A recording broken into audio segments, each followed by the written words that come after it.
Alright guys, sorry for the part 2. I know it bothers me sometimes too. Now, where were we? Okay, the lock and the pivot you see here. This is one. I don't know. I was just amazed by the craftsmanship. This is a pivot with a pearl inlay and with a ring outside the pearl inlay, and it's been fitted seamlessly. There's no space between the ring, the pivot, and the frame lock and the frame. No space. It feels like it came that way. Of course, it doesn't.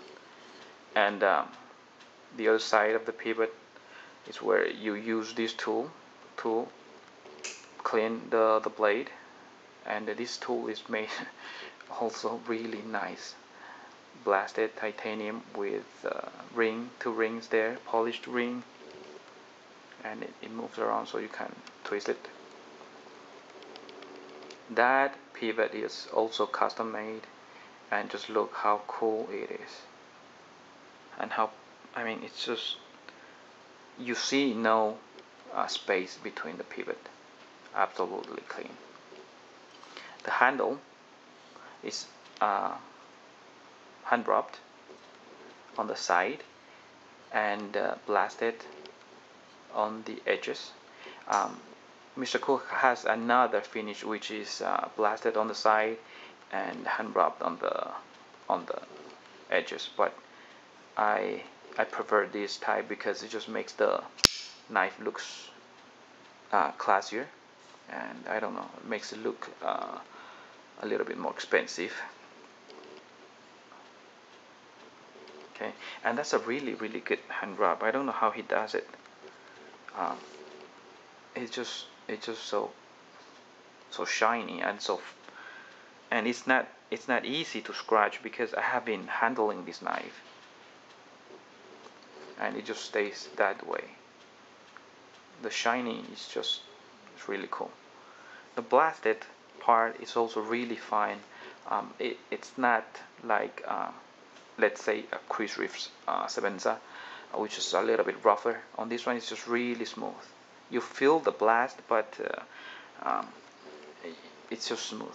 I don't know how to describe the feeling, but it gives you a little bit more traction though, with the blasted edges. So it feels really good. This is another carving done by Mr. Cook. It's the snake skin, and I think this carving has been done really well because it gives a little bit of life to the cold steel or cold titanium, and makes the knife looks a little bit alive, which I really like. And the carving is also done really well. If you can pause it and just check every little engraving, you know that Mr. Cook spent a lot of time on these engravings, probably a half a day doing this, if not more. Down here are two more pearl inlays, which is also, it's just amazing how he does it. The pin doesn't go all the way through. You won't be able to see the other side, so it's only on top, and it's been done so well that if you close your eyes and you touch it, you will not feel it because there are absolutely no space. I have a lot of custom knives, as you guys know, if you have been watching my videos, and none of them has the uh, the detail so finely made. I mean, there are other knives with a lot of different type of finish and everything, but I haven't seen a inlay so well done in any knife. This thing is just so done. It's just done so perfectly. Okay, all the edges that you see here has been contoured. Even the little thing here, all the little edges that you see has been contoured, so no sharp edges, feels really good in the hand. I really love the straight handle. It just gives you so much control in the hand, and you never feel bored with this straight handle, and you never get tired of the handle neither. And as you can see, another nice detail, Mr. Cook made another lock bar tension release on the side, which is not needed, but just look even.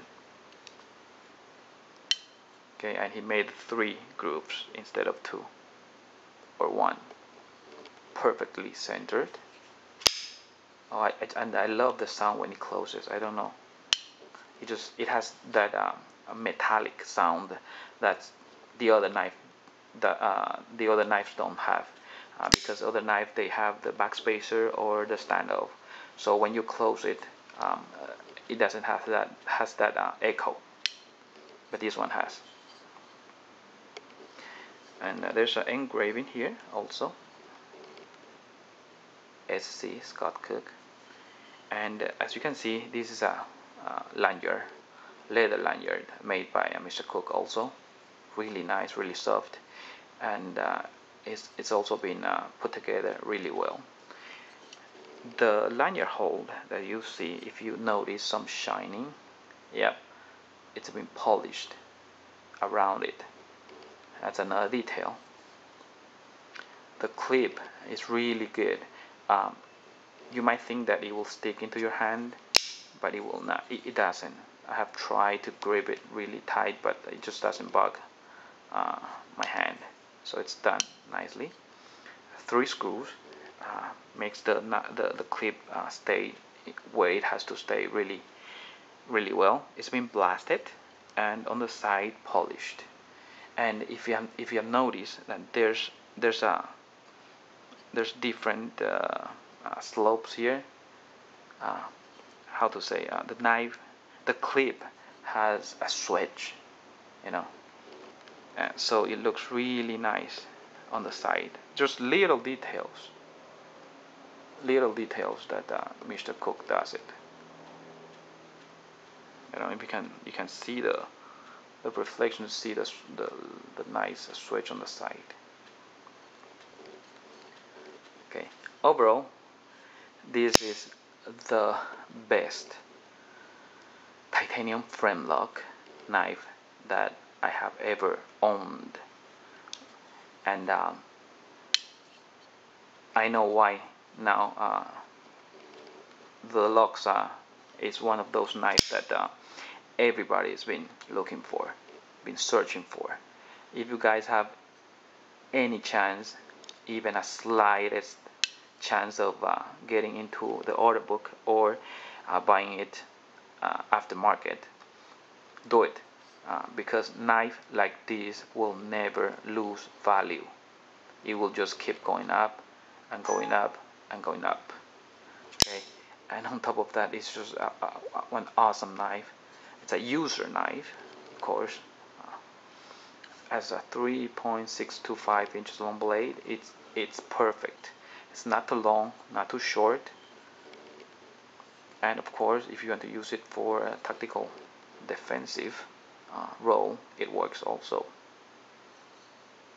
Okay, so that's about it on this knife, and thank you for watching, and see you again. Bye.